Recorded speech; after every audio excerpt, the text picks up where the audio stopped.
কথায় আছে অধিক সন্ন্যাসীতে গাজন নষ্ট।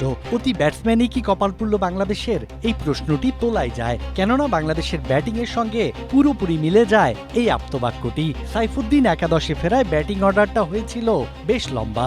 রিশাদ মেহেদীকে অলরাউন্ডার ধরলে 11 জনের 9 জনই ব্যাটার। এজন্যই কিনা কেউ আর হাল ধরতে চাইলেন না। ফলাফল 4 বল আগেই অল আউট বাংলাদেশ।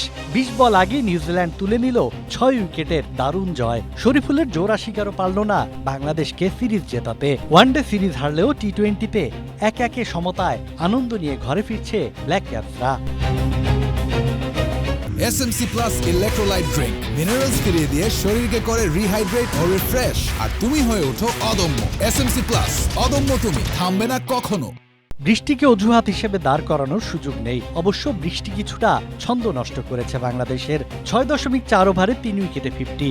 ভালো একটা স্কোরের দিকে চোখ ছিল বাংলাদেশের। লিটন হৃদয়দের মনে হয়তো 150 ছবিটাই ভাসছিল। বৈরী আবহাওয়ায় খেলা, বৃষ্টি নামাটাও প্রত্যাশিত, কিন্তু বৃষ্টির পর ওভার কমে আসায় বাকিটা পুরোই গড়বড়। কোন পরিকল্পনা এগোচ্ছে সেটা বোঝা যাচ্ছিল না ব্যাটিং অ্যাপ্রোচ দেখে। 15 ওভারও ব্যাটিং করতে পারেনি বাংলাদেশ। স্বীকৃত 9 ব্যাটার মিলে করেছেন মাত্র 96 রান।